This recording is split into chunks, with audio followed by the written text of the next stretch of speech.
3. 대승정종분.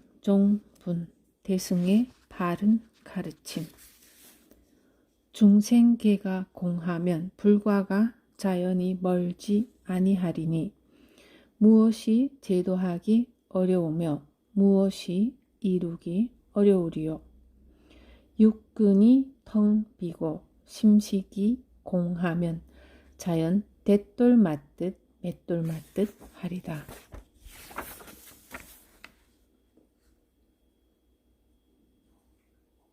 내가 다 열반에 들게 하리니.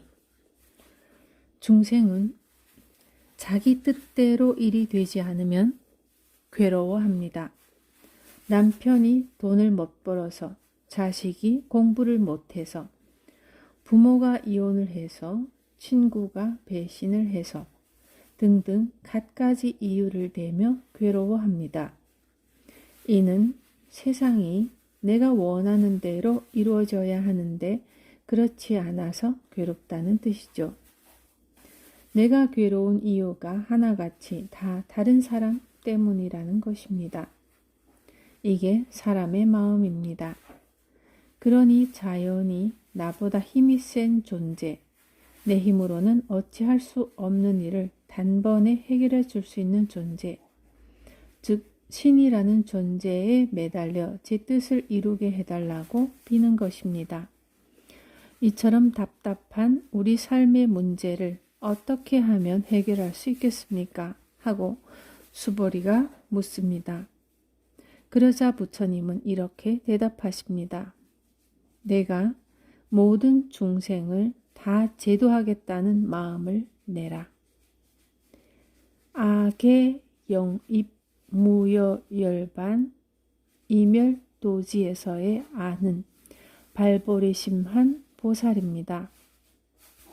그러니까 보살, 즉 모든 괴로움에서 완전히 벗어나고자 하는 사람은 일체 중생을 열반에 들게 하여 하나도 남김없이 제도해 마치겠다는 마음을 먼저 내라는 말입니다.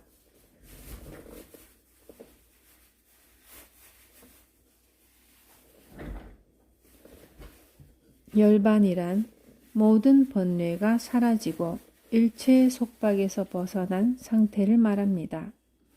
즉 진리를 깨달아 불생불멸의 법을 체득한 경지를 말합니다.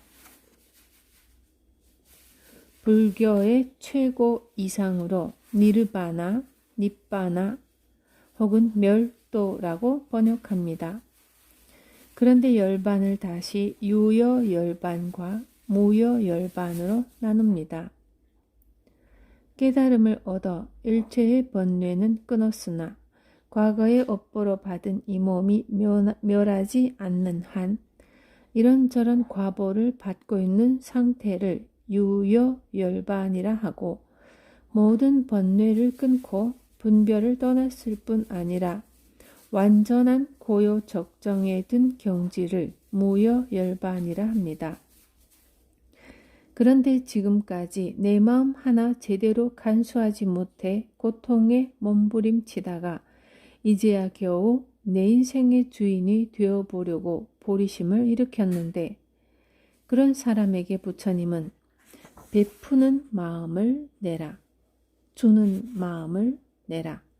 그러면 완전한 행복, 완전한 자유에 이를 수 있다 라고 말씀하십니다. 아니 여기에서 더 나아가 나와 같은 사람뿐 아니라 난생, 태생, 습생, 화생, 유색, 무색, 유상, 무상, 비유상, 비무상의 모든 중생을 다 제도하라고 하십니다. 불교에서는 일체 중생을 태어나는 방식에 따라 육신의 존재 여부에 따라 또는 생각의 유무에 따라 구분지어 분류합니다. 태어나는 방식으로는 알에서 깨어나는 난생, 부모의 태에서 비롯되는 태생, 습기로부터 나오는 습생, 부모의 몸체에서 분열되어 번식하는 화생, 이렇게 네 가지로 분류합니다. 또 육신의 존재 여부를 기준으로 유색과 무색으로 나눕니다. 가령 지옥 중생의 경우는 육신은 없고 정신작용만 존재하는 무색에 해당하는 존재입니다. 또 정신작용을 기준으로 유상과 무상, 비유상, 비무상의 세 가지로 구분합니다. 이렇게 네 문제도 해결 못해 절절매는 사람에게 이 모든 종류의 중생을 다 제도해 열반에 들게 하라니 도무지 이해가 안 가는 말씀입니다. 아니, 과연 우리 같은 중생이 그럴 힘이 있기나 한 건지 믿기지 않는 말씀이기도 합니다. 수리 보약. 결혼한 이래로 허구한 날 술에 취해 주정하는 남편 때문에 가슴앓이를 해온 부인이 있었습니다. 그 부인은 20년 동안 제발 우리 남편 술 끊게 해달라고 지성으로 기도를 드렸고 이제는 술만 봐도 독약으로 보일 지경이라고 했습니다. 그렇게 술 마시는 남편 때문에 괴로워하는 부인에게 제가 말했습니다. 보살님, 오늘부터 매일 아침에 108배를 하면서 부처님, 우리 남편에게는 술이 보약입니다. 이렇게 기도하세요. 그리고 남편에게는 술이 보약이니 지금부터 술을 잘 챙겨 먹여야 합니까? 안 먹여도 됩니까? 잘 챙겨 먹여야 합니다. 그러니까 오늘부터 하루도 빠짐없이 남편에게 술상을 잘 차려주세요. 그래서 이 부인은 그날 이후로 제 말대로 술상을 차려내기 시작했는데 막상 술상을 받은 남편은 고맙다는 인사는커녕 이 여자가 절에 가더니 미쳤나 하고 욕만 하더랍니다. 보통은 이렇게 한 사흘쯤 하다가 남편이 험한 말을 하면 그래 내가 미쳤지. 내가 처음부터 저 인간은 안 될 줄 알았어 하면서 그만둬 버립니다. 그래서 아침마다 108배 기도를 해야만 그런 고비를 이겨낼 수가 있습니다. 그 부인은 꼬박 한 달을 쉬지 않고 기도했습니다. 그렇게 하다 보니 술은 무조건 나쁜 거다. 술은 먹으면 안 된다는 생각을 내려놓게 되었고 남편이 술을 먹고 와도 별로 문제 삼지 않게 되었습니다. 아니 오히려 남편이 술을 많이 먹고 온 날은 술상을 차리지 않아도 되니까 좋다는 생각까지 들었습니다. 조금씩 자기 마음이 편해지는 겁니다. 남편이 술을 먹는 것은 예나 지금이나 마찬가지인데 내 마음은 편안해지고 가정에 불화가 없어졌습니다. 그런데 그렇게 2달이 될 즈음 그 부인이 저를 찾아와서 신이 나서 말했습니다. 스님, 기적이 일어났습니다. 남편이 드디어 술을 적게 먹기 시작했어요. 그래서 제가 말했습니다. 보살님, 요즘 수행 안 하시는군요. 아닙니다, 스님. 수행을 더 많이 합니다. 요즘 제가 기분이 좋아서 매일 300배씩 합니다. 아니, 요즘 수행 안 하시네. 스님, 수행 잘한다고 칭찬은 못 해줄지언정 왜 자꾸 나무라기만 하세요? 그렇게 하는 건 수행이 아닙니다. 지금 기도 잘못하고 있어요. 그런 일이 있고 2-3달 지난 뒤 그 부인이 또 저를 찾아와 하소연을 했습니다. 남편이 다시 예전처럼 술을 많이 먹는다는 것이었습니다. 왜 그렇게 되었을까요?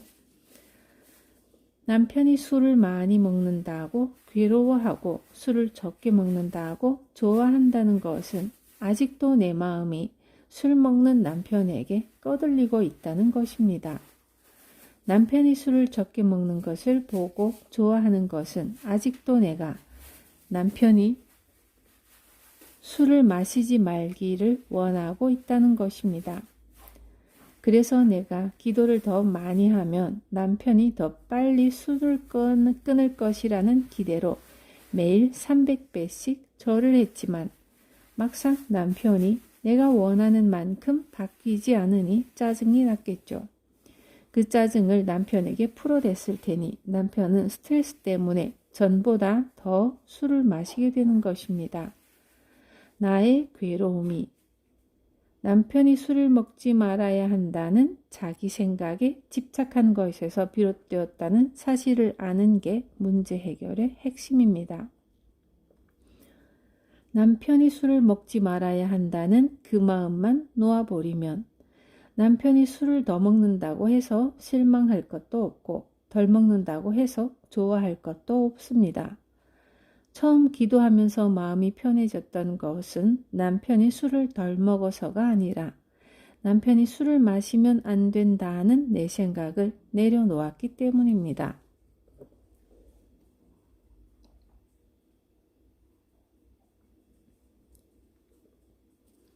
흥부는 제비다리를 고쳐 치료해 줄 때 작은 생명이 소생하는 모습에 기쁨과 행복을 느꼈을 뿐 제비가 물어다 준 박씨로 부자가 되는 행운을 기대하지 않았습니다. 그것이 복이고 그런 복은 재앙으로 바뀌지 않습니다. 그러나 복에 집착하면 놀부처럼 성한 제비다리를 부러뜨리는 어리석은 짓을 하게 됩니다. 제비의 보은으로 얻는 보물보다 제비의 아픔을 자기 것으로 어루만지는 마음 자체가 행복임을 알아야 합니다. 베푸는 마음 자체가 이미 기쁨임에도 불구하고 거기에 자꾸 다른 보상을 구하다 보면 좋은 일을 하면서도 행복은커녕 오히려 괴로움을 느끼게 됩니다. 보살은 남편에게 술상을 정성스럽게 차려주는 마음에서 행복을 찾습니다. 술상을 차려주는 대가로 남편이 술을 끊게 되는 기쁨을 얻으려 한다면 그것은 이미 보살의 마음이 아닙니다. 제비다리를 부러뜨려 복을 구하는 놀부의 심보와 다를 바가 없습니다.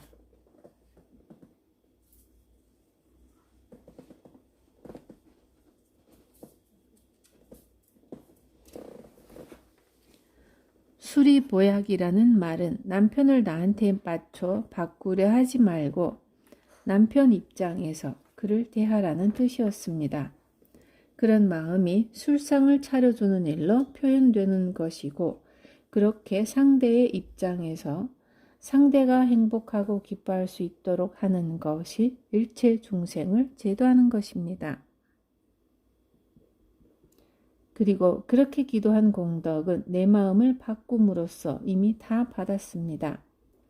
내가 남편을 구제했다든가 남편은 아직도 구제되지 않았다는 생각은 여전히 상대에게 내 삶을 얽어매놓고 종속시키는 어리석은 생각입니다. 이런 어리석은 생각은 언제든 또 다른 괴로움을 불러옵니다. 아상, 인상, 중생상, 수자상 이와 같이 한량이 없고 수가 없고 가 없는 중생을 제도하되 실로 제도를 받은 자가 하나도 없다.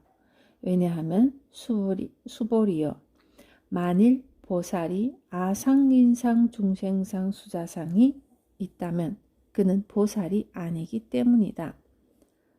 상이란 나다, 너다, 깨끗하다, 더럽다, 좋다, 나쁘다 등등 마음에서 일으켜 모양 지은 관념을 말합니다.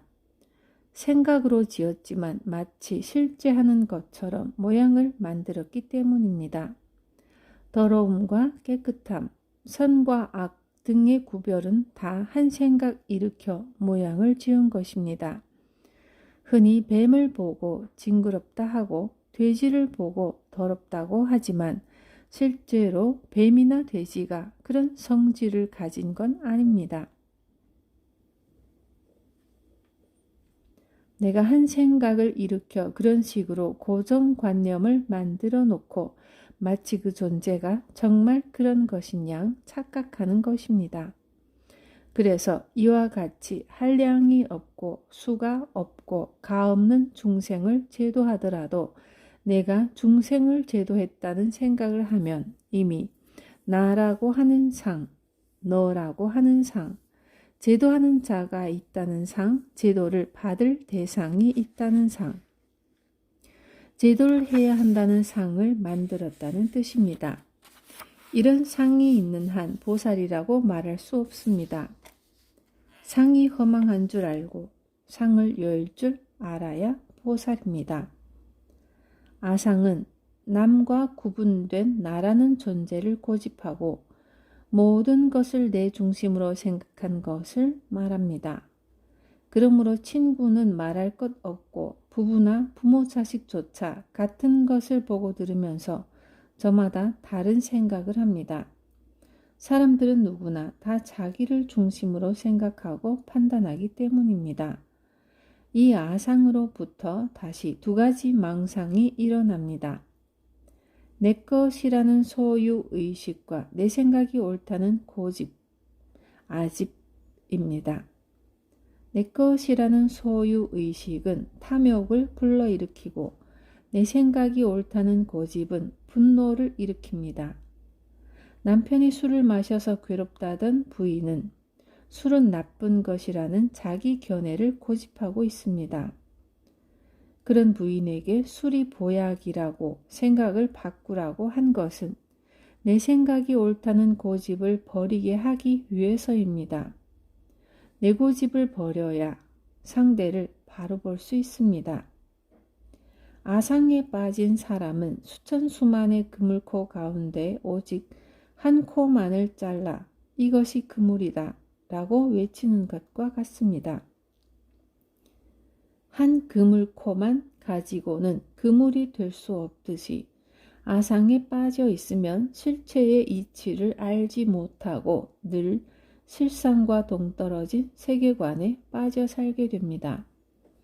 이렇게 자아에 대한 개념을 아상이라고 한다면 영혼에 대한 개념을 인상, 존재에 대한 개념을 중생상, 생명에 대한 개념을 수자상이라 말합니다.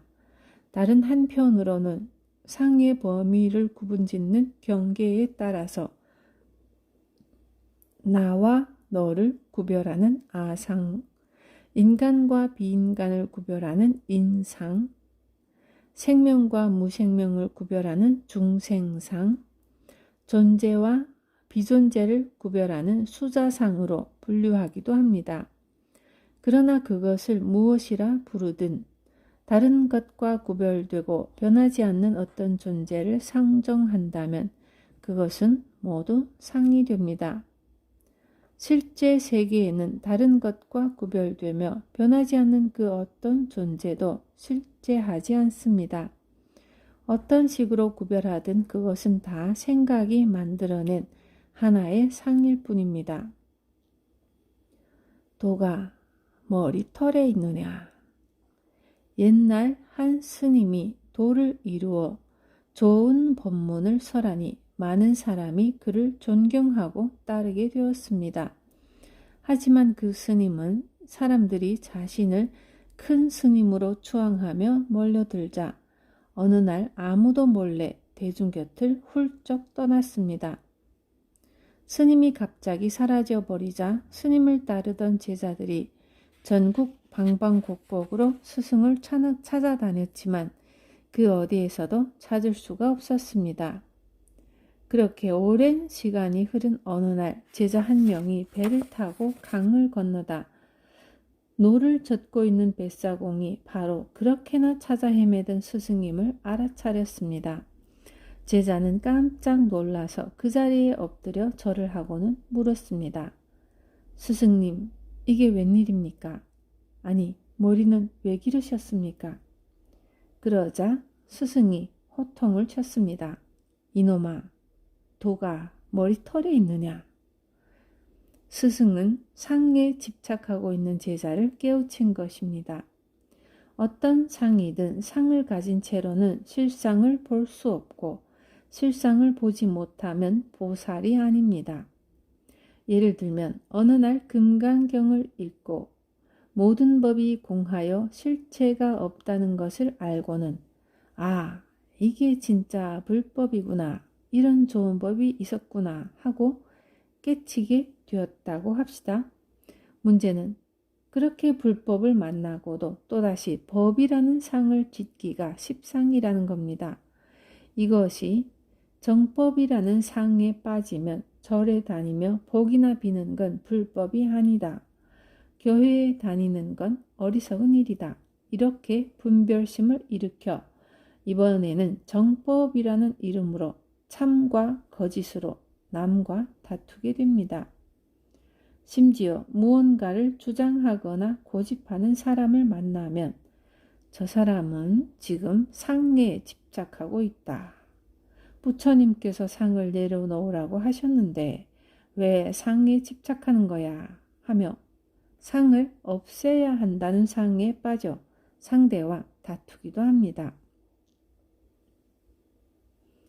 이러한 사람은 상을 여인 게 아닙니다. 참으로 상을 여인 사람이라면 전에는 무속신앙에 의지하는 사람을 이해하지 못했더라도 이제는 오히려 그렇게라도 해보고 싶은 그들의 답답한 심정을 이해하게 됩니다. 상을 여의었다는 건 그 어떤 상에서든 다 벗어났다는 말이고 어떤 상도 여인다는 것은 세상 만물을 있는 그대로 본다는 말입니다. 나와 다른 삶의 방식, 나와 다른 의견과 주장, 나와 다른 종교와 신앙, 나와 다른 사랑의 방식도 모두 있는 그대로 볼 수 있어야 상을 여인 것입니다. 우리는 늘 이게 옳다, 저게 옳다를 구별하는 관점으로 세상을 보기 때문에 늘 시시비비에 끌려다닙니다. 또 자꾸 경계를 지어서 스스로를 답답하게 묶어놓습니다. 화단에 피어있는 꽃들을 보세요. 형형색색으로 예쁘게 피어 다른 꽃들의 아름다움을 시비하거나 경쟁하지 않습니다. 그 보물은 원래 내 것이었다. 일체 중생을 제도하겠다는 마음을 내라는 말을 듣고 도대체 내가 저 많은 중생을 어떻게 다 제도한단 말인가 하는 생각이 든다면 그것은 중생과 나를 분리하는 상을 갖고 있기 때문입니다. 그래서 부처님은 설령 한량없는 중생을 제도했다 하더라도 사실은 한 중생도 제도를 받은 바가 없다고 말씀하십니다. 왜냐하면 내가 중생을 제도한다는 것은 이미 나와 너를 구분짓고 구제하는 자와 구제받는 자를 구분짓는 것이므로 상을 여인 보살이 아니라는 것입니다. 나와 너를 경계짓는 마음만 사라진다면 세계는 있는 그대로 하나입니다. 본래 경계가 없는 법을 알아야 합니다. 저 많은 중생을 어찌 다 제도할까 하는 그 마음이 바로 번뇌이고 아상, 인상, 중생상, 수자상인 사상입니다.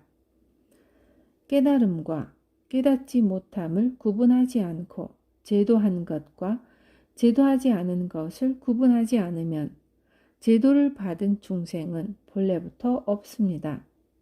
옛날에 큰 나라를 다스리는 왕이 있었습니다. 그가 다스리는 나라는 비옥한 농토에 오곡이 풍성하고 왕궁은 호화롭기가 그지없었습니다. 왕은 이 모든 것이 자신의 공덕임을 자랑했고 온 백성이 그의 덕을 칭송했습니다. 왕에게는 눈에 넣어도 아프지 않을 만큼 사랑하는 공주가 하나 있었고 어느 날 왕은 공주에게 다정한 목소리로 물었습니다. 공주야, 만백성이 나를 칭송하고 너 또한 이 나라의 공주로서 행복하게 살고 있다. 그게 다 누구의 덕분이겠느냐? 왕은 공주가 다 아버님 덕분이에요 라고 대답하리라 믿었죠. 그런데 공주의 답변은 달랐습니다. 아버님, 저는 제가 타고난 덕으로 행복하게 살고 있습니다. 그러자 왕은 크게 화를 내며 공주에게 소리쳤습니다. 좋다. 정의, 내 덕으로 행복하게 사는 거라면 당장 왕궁에서 나가 내 덕으로 한번 실컷 살아봐라. 왕은 공주를 성 밖으로 내쫓고는 가장 가난한 거지에게 딸을 맡겨버렸습니다. 이 여자가 오늘부터 내 아내이다. 이젠 더 이상 공주가 아니니 만일 헤어지거나 하면 내 목숨도 없음을 명심해라. 거지는 갑작스런 상황에 몹시 놀라 공주에게 제발 왕궁으로 돌아가라고 애원했지만 공주는 자기도 이제 거지일 뿐이니 여기서 함께 살겠노라고 단호히 말했습니다. 그렇게 거지와 부부가 된 공주는 어느 날 남편에게 고향이 어디냐고 물었습니다. 거지는 아주 어릴 때 고향을 떠나왔으므로 기억이 잘 나지 않는다고 했습니다. 공주는 거지와 함께 기억을 더듬어 마침내 고향을 찾았지만 어렵게 찾은 고향집은 이미 잡초만 무성한 폐허가 되어 있었습니다. 공주는 마을을 찾아다니며 그 집터에 누가 살았고 어쩌다 그렇게 폐가가 되었는지를 물었습니다. 마을 사람들은 그 집이 아주 큰 부자였는데 오래전에 도적단의 습격으로 온 가족이 몰살되고 집까지 불타버렸다고 했습니다.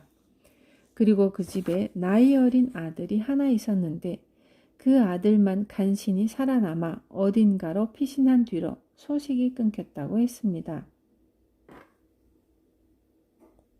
공주는 집터를 이리저리 둘러보다가 한 곳을 가리키며 남편에게 그곳을 파보라고 했습니다. 공주가 가리킨 그곳에는 무수한 보물이 묻혀 있었습니다. 거지의 부모들이 죽음을 무릅쓰고 지킨 보물이었고 보물을 찾은 두 사람은 그 터에 다시 호화로운 집을 짓고 행복하게 살았습니다. 한편 공주를 쫓아낸 왕은 이제나 저제나 공주가 돌아와 용서를 구할 날을 기다렸지만 몇 년이 지나도 공주는 종무소식이었습니다. 왕은 기다리다 못해 신하에게 공주가 어찌 지내는지 알아보라고 했습니다. 그런데 신하가 전하는 말이 공주와 거지는 큰 부자가 되어 잘 살고 있다는 게 아니겠습니까? 왕은 도저히 믿을 수 없어 공주가 산 곳으로 달려가 보았습니다. 그랬더니 정말 공주는 부귀영화를 누리며 잘 살고 있었습니다. 왕은 그제야 자신의 오만을 뉘우쳤습니다. 이 이야기에 등장하는 거지는 중생을 비유합니다. 거지가 잊고 살았던 고향집은 불세계를 말합니다. 거지가 무너진 집터 잡초 더미에 파묻혀 있는 보물을 기억하지 못했듯이 우리도 자신의 불성을 보지 못한 채 살아갑니다. 나는 본래부터 거지였다 하고 믿으면서 말입니다. 거지가 만난 공주는 우리를 불세계로 인도하는 눈 밝은 스승, 부처님이나 보살입니다. 거지는 불보살의 인도로 본래의 고향인 불세계를 찾아 자신의 보물을 발견한 것입니다. 우리도 마찬가지입니다. 일상의 만족에 빠져 본래의 자기 모습을 찾으려고 하지 않습니다. 그러나 우리 마음 깊은 곳에는 본래의 고향, 부처의 세계를 그리워하는 간절함이 있습니다. 내 마음속에 숨어있는 간절한 그리움을 깨닫고 이제 고향을 찾아 나서겠다는 원력을 가져야 합니다. 공주와 거지라는 부부의 설정은 부처와 중생이 둘이 아닌 한 몸임을 상징합니다. 너와 내가 한 몸임을 아는 보살은 내가 너에게 보물을 찾아주었다는 식의 분별을 갖지 않습니다. 또한 거지가 아무리 정성껏 또한 공주가 아무리 정성껏 거지를 도왔어도 보물의 본래 주인이 거지인 것처럼 보살이 아무리 중생을 제도하기 위해 애썼더라도 깨달음은 중생 스스로의 것입니다. 보살은 다만 중생이 보물을 되찾을 때 마치 자신이 보물을 찾은 듯이 함께 기뻐할 뿐입니다. 4. 묘행 무주분. 다만 내가 없음을 관하라. 내가 없음을 보게 되면 곧 사람이 없는 것이요. 사람과 나 둘을 함께 잊으면 곧 자심이 정멸할 것이요. 자심이 정멸한 즉 일체 중생이 모두 정멸하리니 중생이 이제 고요하면 부처도 반드시 구할 것이 없도다.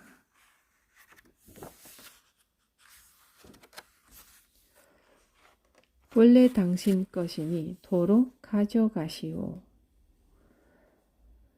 제3부에서 부처님은 보살이라면 모든 중생을 제도하려는 마음을 내야 하지만 한없는 중생을 제도했더라도 한 중생조차 제도한 바가 없다고 말씀하셨습니다. 그 가르침을 들은 수보리의 마음속에 한 가지 의심이 일어났습니다.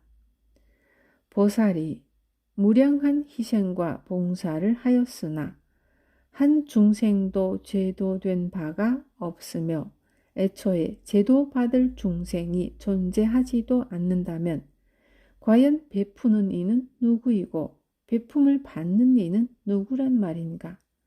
그렇다면 애써 남을 도울 필요도 없고 보시를 할 필요도 없지 않은가? 금강경은 행간에 숨어있는 수보리의 이런 의심을 읽어낼 수 있어야 바르게 이해할 수 있습니다. 부처님은 늘 수보리의 마음속 질문을 알아채고 답을 하시기 때문입니다. 이번에도 부처님은 수보리의 의문에 가르침을 주십니다. 눈에 보이고 귀에 들리고 코로 냄새 맡아지고 혀에 맛이 느껴지고 손으로 만져지는 것들에 집착해서 보시하지 마라. 스승의 벼락 같은 깨우침에 수보리는 비로소 자신이 또 상에 집착했음을 깨닫습니다. 제4부는 이렇게 시작됩니다. 또한 수보리여, 보살은 법에 머문 바 없이 보시를 행할지니 이른바 색에 머물지 않고 보시하며 소리와 향기와 맛과 감촉과 법에 머물러 보시하지 않느니라. 수보리여, 보살은 마땅히 이렇게 보시하되 상에 머물지 않는다. 보시는 자비심으로 남에게 아무 조건 없이 재물이나 불법을 베푸는 걸 말합니다. 보살이 열반에 이르기 위해서는 6가지 덕목을 실천해야 하는데 이를 육바라밀이라고 합니다. 바라밀이란 태어나고 죽는 현실의 괴로움에서 번뇌와 고통이 없는 경지인 피안으로 건넌다는 뜻이고 열반에 이르고자 하는 보살 수행을 말합니다. 육바라밀은 보시바라밀, 인욕바라밀, 지게바라밀, 정진바라밀, 선정바라밀, 지혜바라밀을 이룹니다. 그런데 금강경의 이 구절은 자칫 잘못하면 마음에 머무르는 보시라면 행하지도 말라든지 상에 머물 바에야 아예 보시하지 말라는 식으로 오해하기 쉽습니다. 부처님이 강조하는 바는 보시를 행하되 집착 없이 머문 바 없이 하라는 것입니다. 이것은 이미 보시할 마음을 낸 자가 좀 더 전진할 수 있게 하는 가르침입니다. 경계에 끌리지 않고 상을 버릴 때만이 아무 바라는 바 없는 보시. 그래서 온전히 기쁨과 행복만을 가져다주는 보시를 할 수 있습니다. 부모가 자식을 사랑하는 모습을 보면 이런 이치가 잘 드러납니다. 아무 바라는 마음 없이 자식을 낳고 키우며 사랑을 베풀었다면 그 어떤 상황에서도 내가 너를 어떻게 키웠는데 나한테 이럴 수가 있느냐 하는 마음이 일어나지 않지만 현실의 모습은 대부분 그렇지 못합니다. 자식에게 실망하고 원망하며 괴로워하는 부모가 대부분입니다. 부부도 마찬가지로 자신은 상대를 위해 끊임없이 베푸는데 도무지 아무 보람이 없다고 불평하는 부부가 많습니다. 상대에게 기대를 많이 하면 할수록 상대가 움직이는 방향에 따라 내 마음이 춤출 수밖에 없습니다. 사람 사이의 갈등은 이해관계와 그로 말미암은 기대감 때문에 생깁니다. 사람들은 늘 손익을 계산하며 삽니다. 이것은 비단 물질적인 것만을 얘기하는 게 아닙니다. 가까운 사람과의 갈등은 손익 계산이 오히려 물질적인 데 있지 않은 경우가 더 많습니다. 어떤 형태로든 상대에게 큰 기대감을 걸어놓고 그것 때문에 울고 웃습니다. 상대에게 베푸는 것으로 내 할 일은 모두 끝났다는 마음.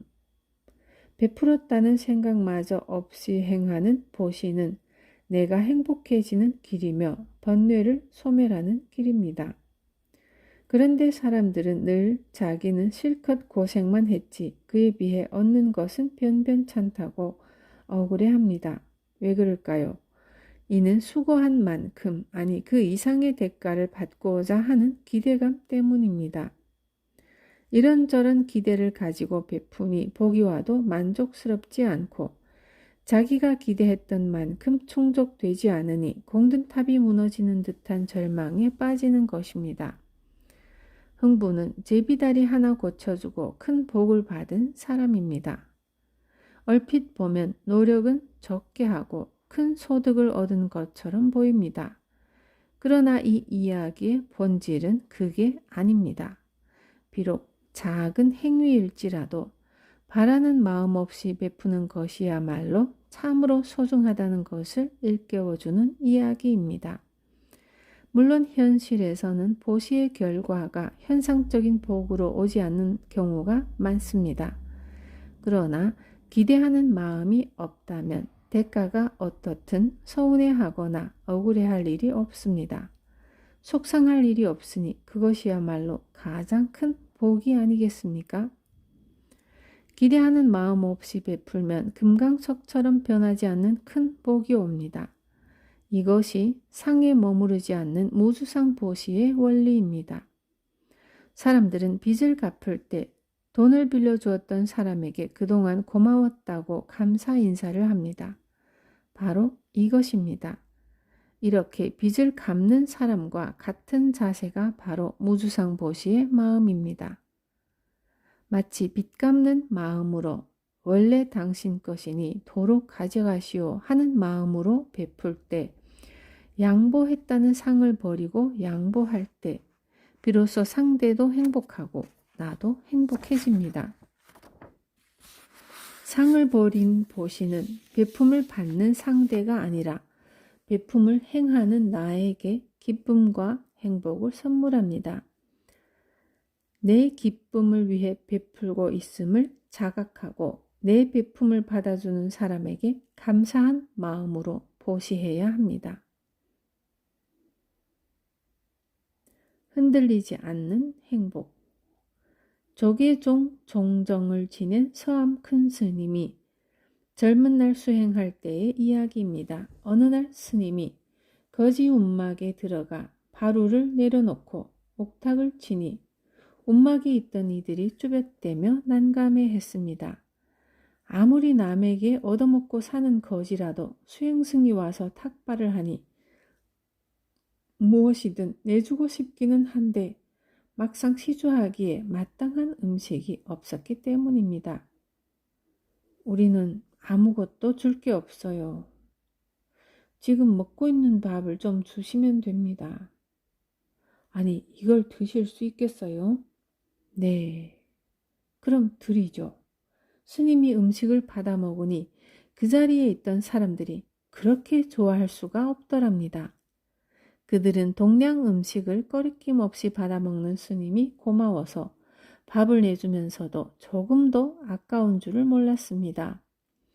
오히려 자기들에게 무언가를 베풀 수 있게 해준 스님이 고마웠고 나눔과 나누는 기쁨은 이런 것입니다.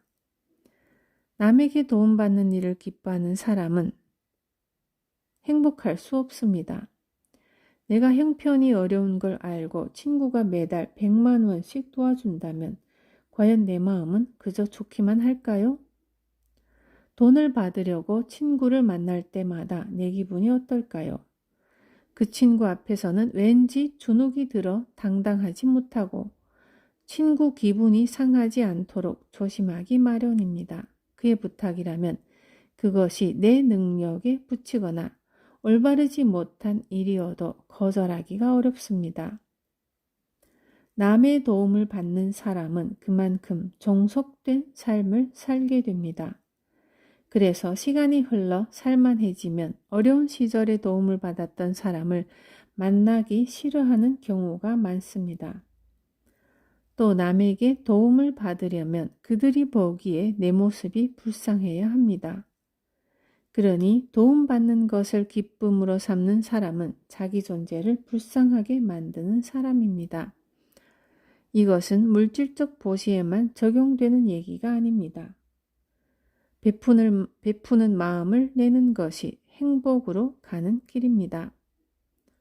행복해지고 싶으면 사랑받으려 하지 말고 사랑하는 사람이 되십시오. 이해받으려 하지 말고 이해하는 사람이 되십시오. 도움받으려 하지 말고 도움 주는 사람이 되십시오. 보살핌 받으려 하지 말고 보살펴 주는 사람이 되십시오. 그것이 흔들리지 않는 행복으로 나아가는 길입니다. 저놈의 자식 남이다. 상에 집착한 보시로 구하는 복은 유루복에 불과합니다. 유루복은 저축한 돈과 같아서 다 쓰고 나면 사라지는 복입니다. 그러나 상에 집착하지 않고 베풀어 얻는 복은 영원히 사라지지 않는 무루복입니다. 부모가 되어 자식을 키울 때 키우는 재미를 마음껏 누렸다면, 즉 내가 아이를 위해 희생했다, 아이에게 사랑을 베풀었다는 생각을 하지 않는다면 이것이 상에 머물지 않는 보시이며 무루복을 얻는 길입니다. 그렇게 아무 바라는 바가 없으면 장성한 자식이 효도를 하지 않아도 조금도 서운하지 않을 것입니다. 자식을 키우는 동안 부모로서 이미 한없는 기쁨을 누렸기에 이제는 그 자식이 독립해 자기 식소를 잘 건사하는 것만으로도 부모는 충분히 행복합니다. 더구나 자식이 부모에게 효도를 한다면 진심으로 고마워하게 될 것입니다.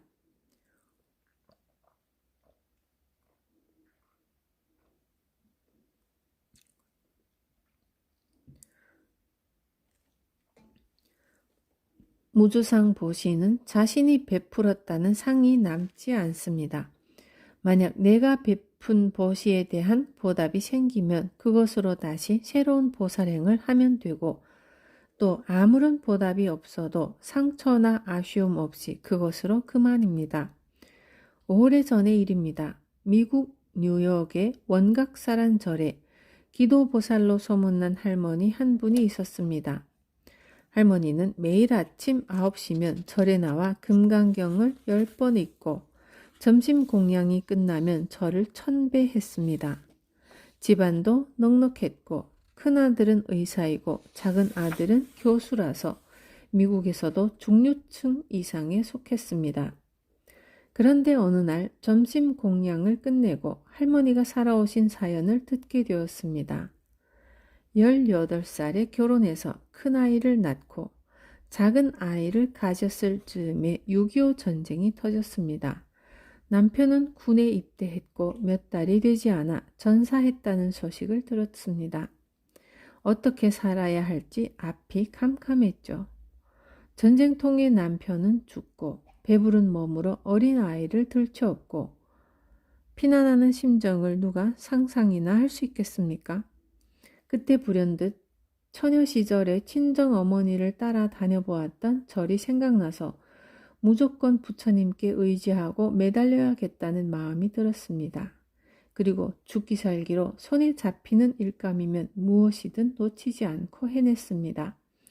시장 바닥을 헤매면서 억척스럽게 살다 보니 어느덧 세월이 흘러 큰 가게를 가지게 되었고 아이들도 잘 자랐습니다.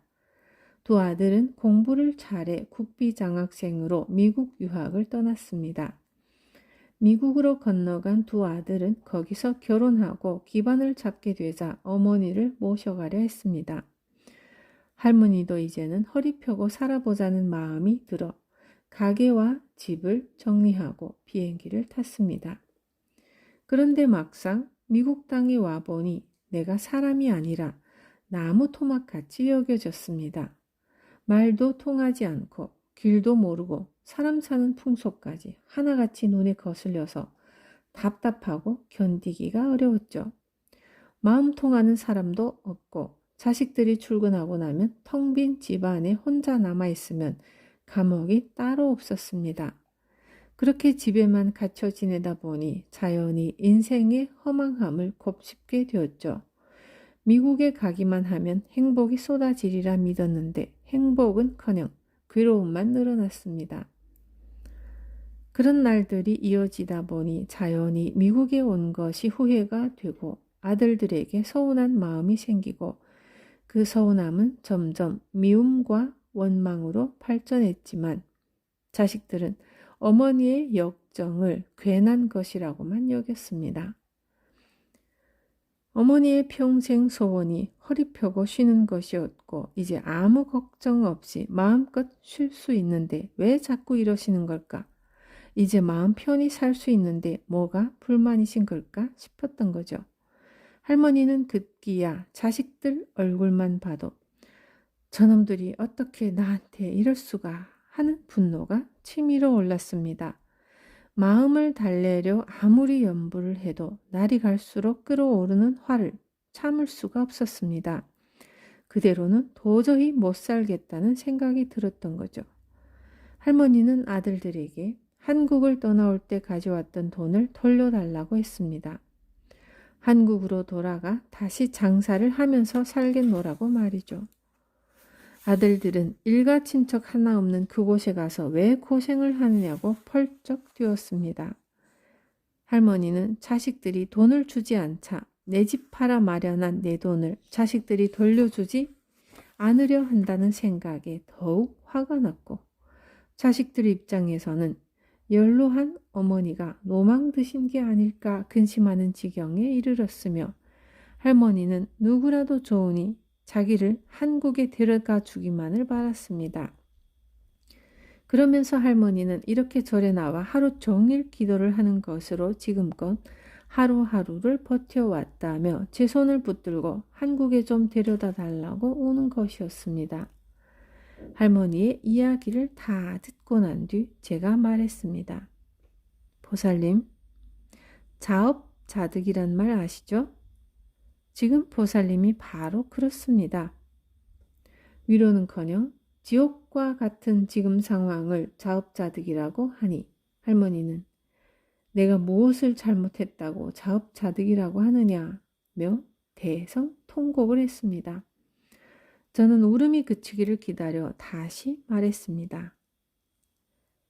제 말을 섭섭하게만 여기지 마세요. 금강경을 그렇게 오래 독경하셨으니 무주상보시가 뭔지 아시죠? 죽어도 주었다는 사실을 잊어버리는 거지.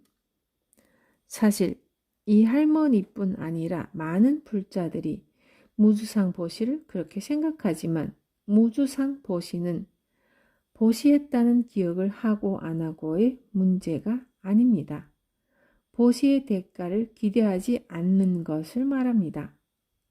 빚을 갚는 사람의 마음처럼 본래 내 것이 아님을 알아서 돌려주는 마음으로 베푸는 것이 무주상보시입니다. 기대 심리가 없는 보시가 무주상보시입니다. 이러한 무주상보시의 의미를 새기지 못하고 금강경을 읽으면 입으로 외우는 것뿐입니다. 나의 보시를 받아주어 고맙다고 상대에게 고개 숙여 감사하는 것이 무주상보시입니다. 보시를 할 때 이름을 밝히지 않는다고 해서 그 보시에 내 것이라는 마음이 있다면 마치 몸의 그림자가 따르듯 보상 심리가 스며들게 됩니다. 그런 마음의 보시라면 만약 누군가에게 10번이나 보시를 했는데도 그가 아무런 감사 인사도 하지 않으면 섭섭한 마음이 일어날 것입니다. 보시할 때에는 받아주기만 해도 고맙다고 생각하면서도 사람 마음이란 그렇지 않습니다. 현실의 인간 세계를 들여다보면 치밀한 계산 명세서를 주고받는 거래라는 생각이 들 때가 많습니다.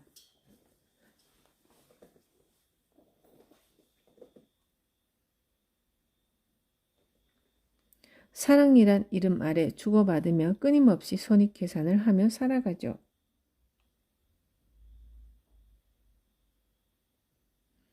상대적으로 그러한 계산이 적은 것이 부모 자식 간의 관계지만 부모 자식 간도 본질에서 보면 마찬가지입니다. 이렇게 내면에선 끊임없이 계산하며 살기 때문에 번뇌와 고통의 근본 뿌리조차 보지 못하고 괴로워하며 살아가죠. 이렇다 보니 자식을 낳아 기르는 것 역시 일종의 투자로 변질해 버립니다. 마치 부동산을 사두는 마음으로 장기적인 안목에서 어떤 보상을 기대합니다. 요즘에는 과거처럼 노후를 의탁하려는 기대 심리를 갖는 부모가 그다지 없지만 그래도 자식에 대한 기대는 여전합니다.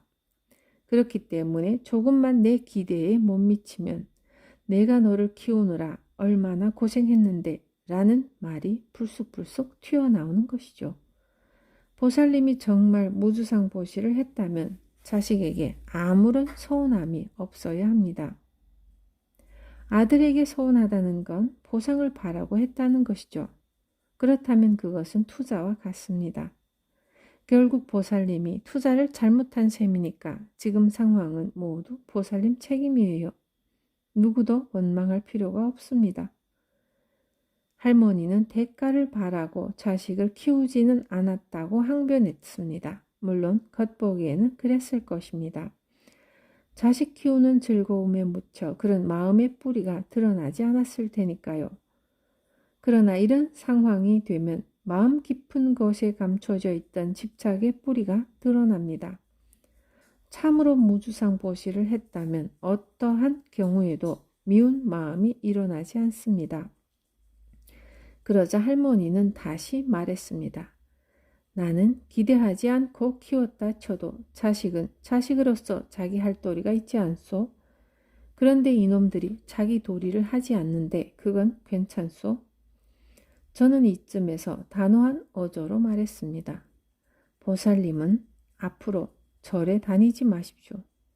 예전에 부처님을 부를 때에는 남이야 어떻게 되든 내 아들만 잘 되게 해달라고 빌더니 요새는 거꾸로 아들한테 벌을 내려달라고 기도하는 것 아닙니까? 왜 부처님 이름을 부르며 이랬다 저랬다 하세요? 오늘부터 보살님은 불자라고 하지도 말고 부처님도 부르지 마세요. 자식을 원망하는 건 내 계산으로 자식을 보살펴 왔다는 겁니다. 영 자식이 미우면 차라리 저놈의 자식 남이다 하고 생각하세요. 왜냐하면 나랑 아무 상관도 없는 남은 우리가 원망하고 미워하지는 않잖아요. 보살의 사랑은 자신의 욕심을 기준으로 좌우되는 것이 아닙니다.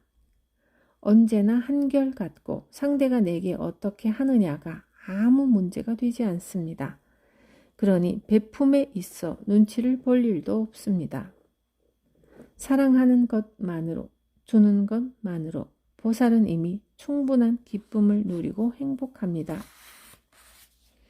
그런데 그처럼 사랑하기 어렵다면 차라리 자식을 남이라고 생각하라는 것이죠. 매일 관세음보살을 부르는 대신에 저놈의 자식 남이다를 화두삼아 마음을 다짐해보는 쪽이 내 마음을 편히 다스리는 길이 될 수 있습니다. 그런데 그날 이후로 할머니가 절에 나타나지 않았습니다. 그렇게 한 달쯤 지난 어느 날 기도보살 할머니가 법당에 다시 나타났습니다. 아니 보살님, 왜 이리 오랜만에 오셨어요?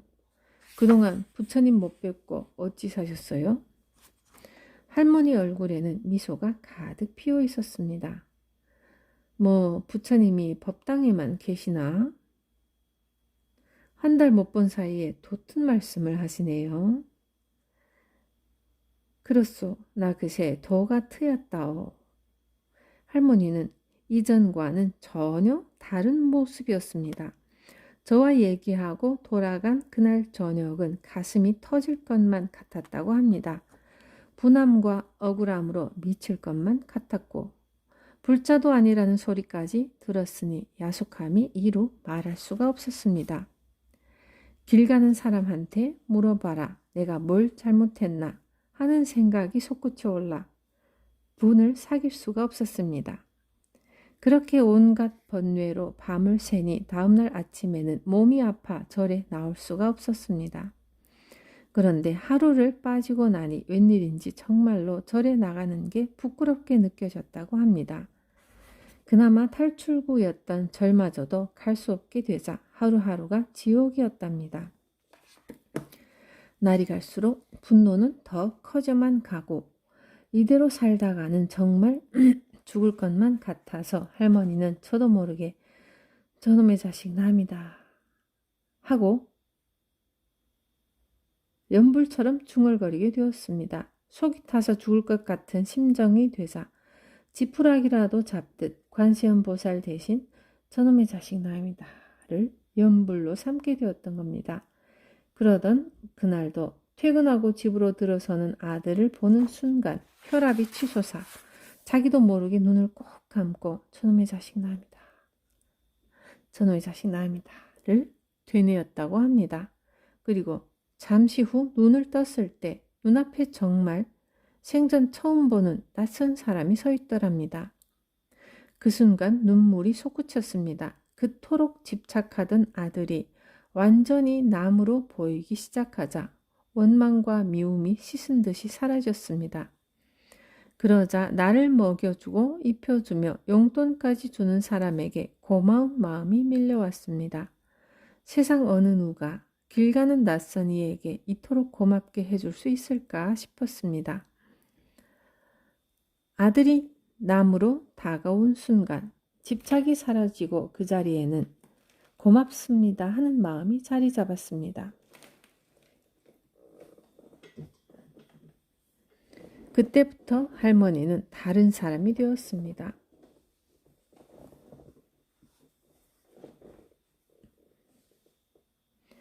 남의 집에서 신세지는 사람처럼 설거지에 청소까지 도맡았으며 자식들이 얘기 나눌 때에는 방해가 되지 않게 슬며시 자리를 피해주기도 했습니다. 한 달 만에 절에 나온 할머니는 그날부터 공양간 일을 도맡아 했습니다.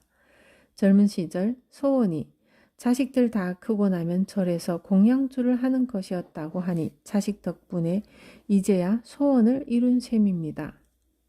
마음의 벽을 무너뜨리고 나니 밉기만 했던 자식이 가장 고마운 존재가 되었고 잊고 있던 소원도 이루어졌습니다.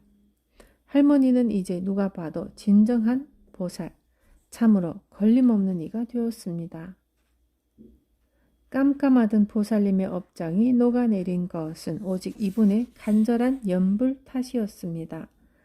견디기 어려운 극한 처지에서 새로운 삶의 문이 열린 것이죠. 이렇게 되면 누구에게라도 절로 고개가 숙여지고 모든 일이 고마울 따름입니다. 이러한 마음과 행동으로 상대에게 도움을 주면 누구나 그 사람을 좋아하게 됩니다. 보살님은 한국에 간 것도 아니고 자식의 태도가 갑자기 바뀐 것도 아니지만 당신의 깨달음으로 자신은 물론이고 주변 사람들까지 변화시켰습니다. 이것이 바로 있는 그대로의 무수상보시의 공덕입니다. 가히 상상할 수 없는 공덕을 성취하신 이분의 손을 잡고 저는 기쁨의 눈물을 함께 흘릴 수 있었습니다. 이와 같이 마음을 머무르는 법에는 어떠한 차별도 없습니다. 할머니든 젊은이든 백인이든 흑인이든 교회에서든 절에서든 이 법은 평등합니다. 가난하면 몸으로 봉사할 수 있어 좋고 돈이 있으면 시주할 수 있어 좋은 것처럼 베품에 있어서도 차별이란 있을 수 없습니다. 불법의 핵심은 바로 여기에 있습니다. 이것이 우리가 불법을 공부하는 목적입니다. 그런데 대부분의 불자들이 이렇게 어마어마한 금광에는 관심이 없고 절에 와서 잡석이나 줍는 것에 더 많은 관심을 갖습니다. 불법을 공부함에 더 큰 욕심을 내기를 권합니다. 마음을 머무르는 법, 금광을 찾아야 하죠. 이런 이치, 이런 소중한 보석을 찾는 것이 우리가 불법을 공부하는 참다운 목적입니다.